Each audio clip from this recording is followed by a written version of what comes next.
내일 새벽부터 시간당 30에서 60mm의 강한 비가 호남 지방에선 예상되고 있습니다. 정세진이었습니다. KBS.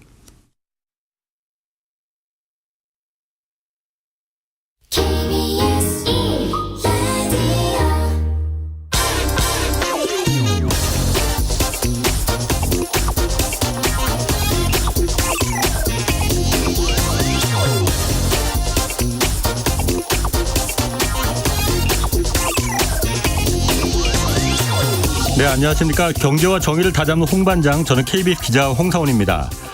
오늘 홍사원의 경제쇼는 주제를 두 가지로 좀 나눠서 가겠습니다. 먼저 1부에서는 오늘 정부가 하반기 경제정책 방향 발표했는데 회복, 증가라는 단어 여러 차례 반복해서 나왔습니다. 이 가운데서도 이 하반기 부동산 정책 자세히 좀 분석해 보겠습니다. 그리고 2부에서는 미국과 중국의 기술 패권 경쟁에서 우리가 반드시 지키고 또 이겨야 할 기술 어떤 것이 있는지, 어떤 전략 세워야 할지 좀 살펴보겠습니다.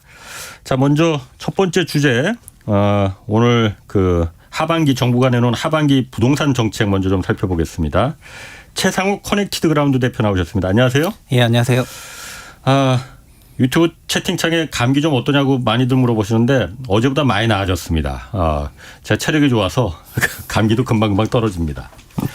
자, 오늘 하반기 경제정책 방향 정부가 발표했어요. 네. 근데 부동산 정책이 제가 보니까 부동산 정책이 큰 줄거리더라고요. 보니까 부동산을 네, 통해서 경기를 갖다가 좀 반전을 시키겠다라는 것 같은데, 먼저 이거부터 볼게요. 지난번에 며칠 전에 나오셔서도 정부가 특례 보금자리론에 이어서 특례 역전세론 이거 나올 거다 그렇게 하셨잖아요. 예. 그거 발표됐습니다 오늘. 네네. DSR 풀어줬죠. 이거부터 좀 설명을 해 주시죠. 네, 정부가 7월 이번 달부터 1년 동안 한시적으로 임차보증금을 반환해야 하는 임대인에게 종전에는 DSR을 적용을 해왔는데요.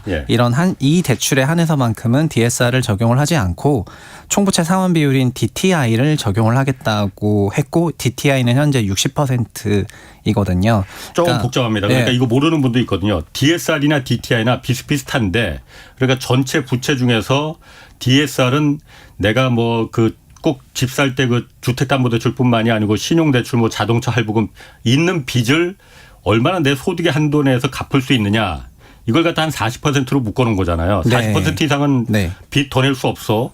이렇게. 그런데 이걸 갖다가 DTI라는 것도 복잡하니까 그냥 그걸 60%로 올려주겠다는 거잖아요. 그러면 오히려 숫자를 얘기하는 게 더 간단한데요. 그렇지. 만약에 연소득이 1억 원이신 분이 DSR 40%이시면은 연에 4천만 원 이상의 원리금을 더 받을 수는 없는 건데요. DTI 60%면은 6천만 원으로 2천만 원의 이자를 더 받으실 수가 있다는 거기 때문에 2천만 원의 이자는 5%로 빌리면은 4억 원 정도 되거든요. 그러니까 연소득 1억이신 분은 4억 정도 대출 더 받을 수 있다. 연소득 5천만 원이신 분은 한 2억 원 정도 대출을 더 받을 수 있다.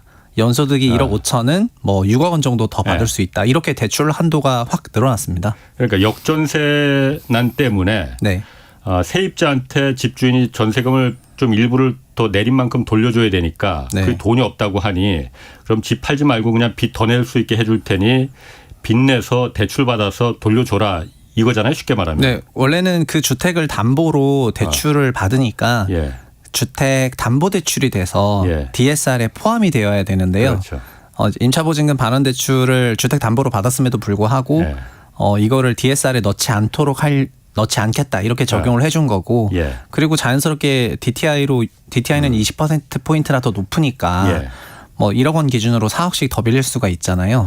이 정도의 역전세론이면은 역전세 상황을 막을 수 있겠다고 생각을 해서 이렇게 제도를 1년 정도 한시적으로 추진할 계획입니다. 그러면은 이게 어떤 결과가, 그러면 최 대표님이 보시기엔 어떻습니까? 이렇게밖에 할 수 없었던 건지. 왜냐하면 DSR이라는 거는 정부가 모든 부동산 규제, 대출 규제 다 풀더라도 DSR 규제만큼은 이걸 안 풀겠다고 했었거든요. 근데 결국은 한시적이긴 하지만은 이거 풀어준 거잖아요. 그만큼 부동산 시장이 지금 다급하다고 봐야 되는 건지, 아니면 이게 어떤 결과로 나타나게 될 건지. 저는 1월 30일부터 시행을 했던 특례 보금자리론 때도 1년간 한시적으로 시행을 하지만 이미 DSR을 초과하는 대출을 허용해 준 게 특례론이었던 것처럼 이번 7월부터 시행하는 이 이제 특례 역전세론 이것도 DSR 1년 동안 한시적으로 뚫어주는 거나 마찬가지이기 때문에 뭐 미래 수요를 다 땡겨와서 대출을 더 받는 거라고 생각을 하고 있어가지고요. 이런 프로그램들이 끝날 때는 그 종말 단계에서는 큰 부정적인 효과가 있을 것 같습니다. 부정적인 효과라는 건 어떤 걸 말하는 거예요? 수요가 수요 공백 상태를 말하는 건데요. 왜냐하면은 결국은 소득이 있어야 그 소득에 비례해서 대출을 받는 건데 그 기준선을 더 넘어버렸고 그리고 사실 DSR 관련해서도 한은과 정부 간의 입장 차는 있었거든요. 한은에서는 DSR 완화에 대해서 굉장히 부정적이고 정부는 DSR 우회가 아니면은 이런 수요 위축된 상황에서 가격 부양을 할 수 없다고 생각했기 때문에 연초부터 조금 갈등이 있어 왔는데 이번 대출 같은 것도 사실은 뭐 누가 봐도 DSR 포함해야 되는 대출이지만 이제 특정 상품으로 엮어가지고 이렇게 우회적으로 돌려서 풀었기 때문에 여러 가지 면에서 비판 포인트들이 많이 생기는 것 같습니다. 그러니까 이게 보면은 오늘 발표했지만은 어저께 원희룡 국토부 장관이 그렇게 말을 했거든요. 기자들을 하고 대화하면서 집값 하락할 때 생기는 문제가 지금 역전세 문제다. 그런데 이걸 갖다가 국가가 대출 풀어서 해결해 준다는 신호 주면 안 된다. 원칙적으로 갭 투자했으면은 집 싸게 팔아서 그 대출금 갚는 게 원칙이다라고 했는데 지금 그냥 이렇게 빚을 더 내서 그러면은 집 팔지 말고 대출 더 받아서 빚 내서 그러니까 전세금 돌려줘라 하는 거잖아. 이걸 자꾸 뒤로 미루는 거잖아요. 그러니까. 네네네. 그리고 이게 실질적으로도 더 들어가게 되면은 여러 가지 문제점들이 조금 있는데요. 주택 가격이 이미 하락을 해버렸기 때문에 가령 뭐 4억 원 전세일 때 7억 원의 주택이 있었는데 이게 전세가가 고공행진하는 그 기간에 전세가 4억에서 전세가 6억으로 올라버리고 주택 가격은 뭐 10억으로 올라버리는 경우가 있었거든요. 그게 지금 다시 전세가 4억으로 돌아가고 있는 거잖아요. 그래서 2억 원을 돌려줘야 되는데 문제는 주택 가격도 10억에서 7억 원으로 빠져버렸거든요. 그러다 보니까 7억 주택에 6억을 대출을 받아야 되는 상황이 되고요. 무슨 얘기냐면은 그래서 특례 역전세론을 받아서 선순위로 임차보증금 하락분을 돌려주더라도 후순위로 들어오실 임차인들이 자기 보증금이랑 선순위 은행 차입금을 더하면은 6억까지 돼버리는 거예요. 그러면은 이 경우에는 후순위 임차인들이 4억 5천 순전세를 들어오는 것이 아니고 뭐 소위 3억 원으로 낮춰서 들어온다거나 월세를 조금 섞어서 이러면서 임대인 입장에서는 그 1억 5천 낮아지는 만큼 또 현금 마련해야 되거든요. 그러니까 이건 안 되는 거죠. 그래서 올해 그러니까 7월부터 시행하는 이 제도도 LTV 한도 안에서 빌리도록 하고 있어요. 그래서 주택가격 하락분이 아직 반영이 안 된 거기 때문에 주택가격 하락분까지 반영하게 되면은 그 대출을 다 받기가 어렵게 되시는 거죠. 설령 임차보증금 반환 대출은 받더라도 뒤로 들어오실 임차인들은 순전세 총액을 다 받기는 어려워지면서 결국 현금 문제는 생겨요. 그러니까 이 제도로 통해서 무조건 다 풀린다 이렇게 생각하기보다는 전세가율이 낮은 지역에서는 풀리겠지만 전세가율이 높았던 지역에서는 매매가 하락 때문에 더 높아지니까 풀기가 어렵다 이렇게 보고 있습니다. 이 부동산 경착륙이라는 게 물론 그 경제에 주는 충격이 크기 때문에 부동산 집값 경착륙을 막기 위해서다라고 정부가 말하지만은 경착륙이라는 게 집값이 그냥 많이 내려가는 게 경착륙 아니거든요. 미루다 한꺼번에 골맞던 게 터져버리는 게 그때 이제 경착륙이 발생하는 거니. 과거 일본이 그랬습니다. 90년대, 1990년대. 근데 지금 보면은 지금 정부의 그 정책 방향을 보면은 언젠가 집값이 한번 투기 수요가 들어와서 다시 한번 집값이 올라가면은 이거 자연스럽게 해결된다. 그때까지만 버티자. 이거 아닌가. 계속 뒤로 지금 문제를 미루는 거 아닌가. 그 생각이 저는 자꾸 들거든요. 네. 그러니까 큰 골자는 뭐 미래 수요를 땡겨왔기 때문에 수요 공백이 있을 미래는 어쨌든 올해는 아닐 것이다 이렇게 메시지를 주는 것 같고요. 올해가 좀 더 위험하다고 판단을 하는 것 같습니다. 그리고 내년에 뭐 총선을 포함한 정치 이벤트가 있으니까 여러 가지 차원에서 그 관리를 하는 것 같고요. 그리고 하반기 경제정책 방향에서 부동산도 주제가 있었지만 앞부분 정책들은 물가를 안정화하겠다는 부분이고 오늘 또 한국 소비자 오늘 물가도 나왔는데 2.7% 나왔는데 생활물가 가격들이 내려가면서 예. 그런 효과가 좀 있었거든요. 예. 그래서 생활물가 가격들을 앞으로 하반기엔 더 잡을 생각이고 예. 더 낮추려고 좀 노력을 할 거다 보니까 라면값처럼 네, 금리 인상 압력이 낮아지는 거죠. 예. 어차피 지금 수입물가 압력은 낮은 편이거든요. 예. 기름값 내려갔으니까. 네, 그러니까 금리 인상 압력 낮고 제조업 물가 낮은 상황에서 생활물가 좀 더 낮추면은 예. 금리가 부동산에 부담이 안 되는 거니까 그래서 부동산에 대한 경착륙을 막겠다는 게 하반기 경제정책 방향이 큰 골자 같고요. 그런데 부동산만 뜯어봤더니 역전세 리스크가 예. 1년 동안 쭉 펼쳐져 있으니까 이건 예. 어쨌든 뭐 무마하고 가야 되겠다라고 예. 생각을 해가지고 특별 프로그램을 만든 것 같습니다. 그러니까 집값이 올라가야만이 이 모든 게 해결된다라고 이제 정부는 판단하고 있는 거 아니에요? 네. 또 하나가 사실 제가 이번에 그 오늘 경제정책 그 부동산 정책 보면서 야 이건 좀 심하다 했던 게 그 종부세 공정시장 가액 비율 있잖아요. 네. 이게 그러니까 공정시장 가액 비율이라는 게 왜 공정이라는 말이 앞에 붙어 있는지 모르겠지만은 네. 종부세 그 과세 표준 결정할 때 일종의 공시가는 시장가보다 좀 매매가보다 낮으니까 네. 거기서 하나 더 추가 할인을 해 주는 거잖아요. 네네. 이걸 지금 원래 95%까지 올라갔던 걸 작년에 윤석열 정부 들어오면서 60%로 낮춰줬잖아요. 예, 이 맞습니다. 세부 부담이 너무 크다 해갖고 부자들 세부 부담이 너무 크다. 네. 그래서 이걸 갖다가 올해는 세수가 역대급으로 지금 펑크가 나는 상황이니 네네. 뭐 5월까지만 해도 36조 원이 지금 펑크 나는 상황이니 이거는 다시 60%에서 80%로 올릴 것이다. 다들 그렇게 예상했었거든요. 네. 세수가 어쨌든 들어와야 되니까 종부세 내는 사람들은 좀 그동안 깎아준 거 있으니 이거라도 좀 20%그 공정시장 가액 비율은 옛날처럼 95%는 아니더라도 80%까지 올리자 했는데 이거 다시 60%로 그냥 계속 가겠다고 했거든요. 네네. 이건 어떻게 해석을 해야 됩니까? 그거는 우리나라 소위 400조 원 예산에서 예. 그 소득세가 130조 정도 되고 종부세는 6조 원 정도 되는데요. 얼마 안 되죠. 네, 예. 그래서 종부세가 사실 이게 올라온 겁니다. 그리고 주택용 종부세가 아니라 토지분 종부세도 있고 건물도 있다 보니까 예. 주택용 종부세는 올해 거의 인상이 없을 예정인데 예. 오히려 소득세 감소분의 가장 큰 원인이 주택 양도소득 감소한 그렇죠. 거거든요. 예. 그렇기 때문에 주택의 양도소득이 감소했다는 거는 주택의 매매가가 빠져서 양도 차익이 작다는 거기 때문에 예. 그 종합부동산세를 더 높임으로 인해 가지고 오히려 기존 주택에 가격 부담을 준다면은 예. 양도소득세 감소폭이 더 클 거잖아요. 그렇기 때문에 그냥 종부세 부분에서는 최대한 손을 대지 않겠다는 그런 생각이 조금 있는 것 같고요. 예. 일단 문서상으로는 2020년 이전으로 그러니까 주택가격 급등기 이전에 보유 부담으로 회귀하겠다고 이렇게 발표를 했는데 뭐 예산만 놓고 봤을 때는 소득세랑 이렇게 법인세는 법인세를 낮춰줬으니까 감소를 좀 했지만 예. 소득세 감소분을 보전하기 위해 가지고 이 역시 약간 주택 가격의 하락을 좀 예. 용인하지 않는 예. 좀 그런 형태의 정책의 연장선이라고 생각하고 있습니다. 그러니까 이게 그 어차피 집값이 많이 내려갔기 때문에 종부세 대상 주택수도 사실 훨씬 줄어들었잖아요. 그리고 공정시장 가액 비율을 60%까지 내렸으니까 실제로 종부세 대상 되는 주택이 공시가로 한 17억 4천만 원 정도 되는 집이 이번에 대상이라고 해요. 그게 60% 환산이니까 시세는 그러니까. 거의 29억 원이어가지고요. 그러니까 공시가로 17억 4이니까 시세로 따지면 20억 정도가 네네. 되는 거잖아요. 네. 20억 정도 되는 사람들 집을 가진 사람들한테 세금을 이 사람들 세금까지 정말 깎아줘야겠냐. 왜냐하면 제가 3월 달에 그거 있었잖아요. 왜 정부가 어려운 사람들 워낙 많으니까 긴급 생계비 대출 100만 원씩 그 대출해 준 적이 있었잖아요. 네. 그때 연이율이 15.9%였습니다. 그래서 정부가 지금 사채놀이 하는 거냐.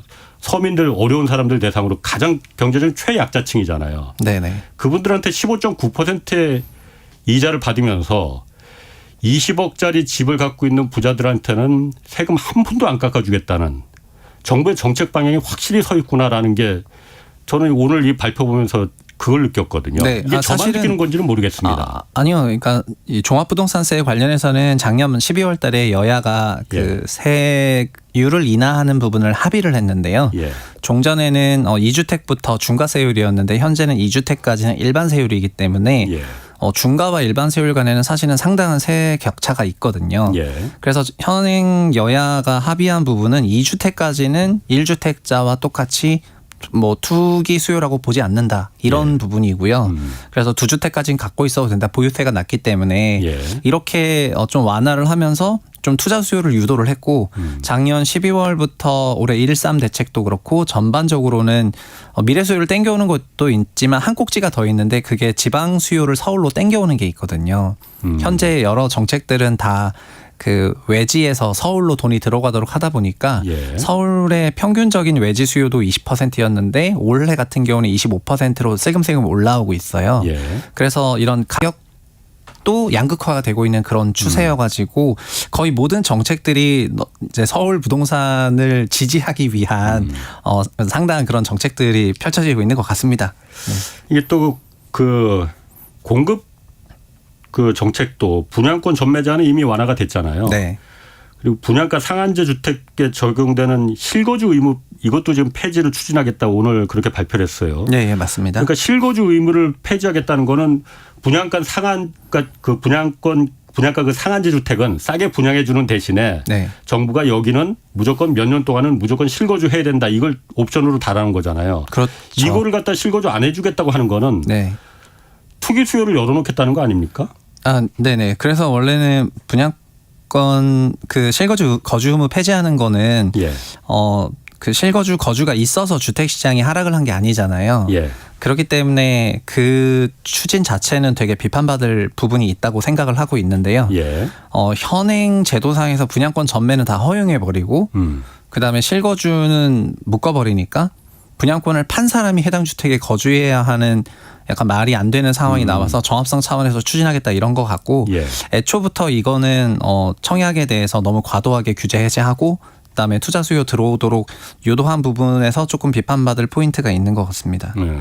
그리고 또 하나 그 재건축 단지 조합원들 가장 요구하는 게 지금 재건축 초과이익 환수제도 이거 없애라는 거잖아요. 네. 재건축 초과이익 환수라는 게 물론 재건축하면은 많이 남습니다. 그거 다 국가가 세금으로 갖고 가겠다는 게 아니고 그 초과이익된 그 세금의 이익의 한 절반 정도만 갖고 가고 나머지 절반은 국가가 세금으로 환수하자. 왜냐하면 여러 가지 특혜를 주니까 용적률 같은. 네. 이것도 지금 폐지한다기보다는 완화하죠. 개정하는 거. 예. 개정하는 거 지금 추진하겠다고 하는 거잖아요. 이 제초안 완화 같은 경우에도 작년 9월부터 대책이 나왔었는데요. 예.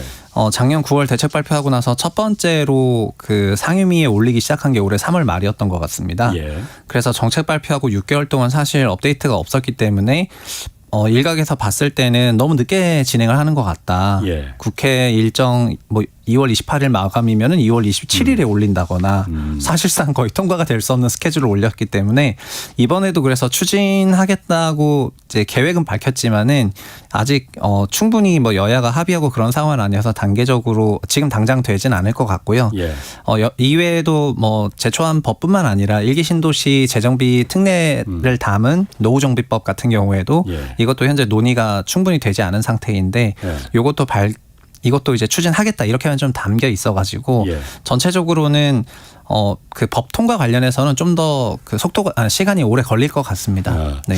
그런데 이게 오늘 그 기재부에서 이걸 발표하는데 어저께 원희룡 국토부 장관이 어쨌든 기자회견을 하면서 집값은 더 내려가는 게 맞다. 지금 집값 대세 상승은 말이 안 된다. 집값 계속 내려가는 정책으로 가겠다라고 말을 했었잖아요. 네.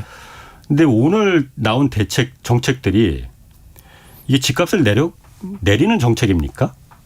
오늘은 그 주택 가격 하락을 방어하는 상당한 그 부양 정책이라고 보시는 것이 맞을 것 같습니다. 그러면 원희룡 장관은 국토부 장관인데 이걸 오늘 발표된다는 걸 몰랐을 리도 없을 테고 내용을 다 알았을 텐데 왜 어제는 그런 얘기를 했을까? 저는 그게 궁금하더라고요.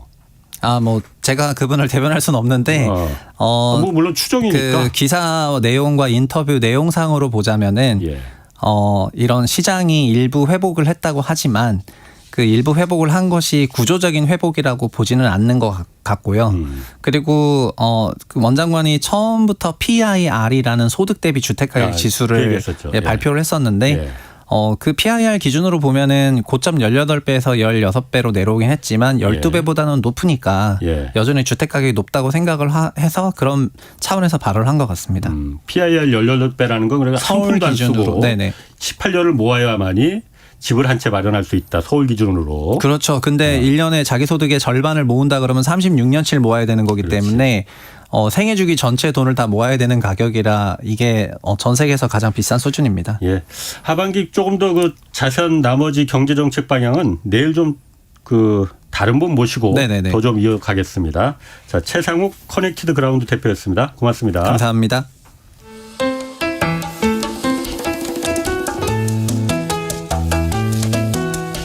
대한민국 최고의 경제 전문가만 모십니다.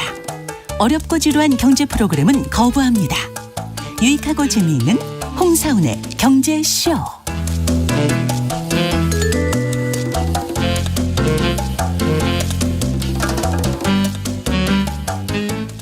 네, 오늘 홍사훈의 경제쇼 두 번째 주제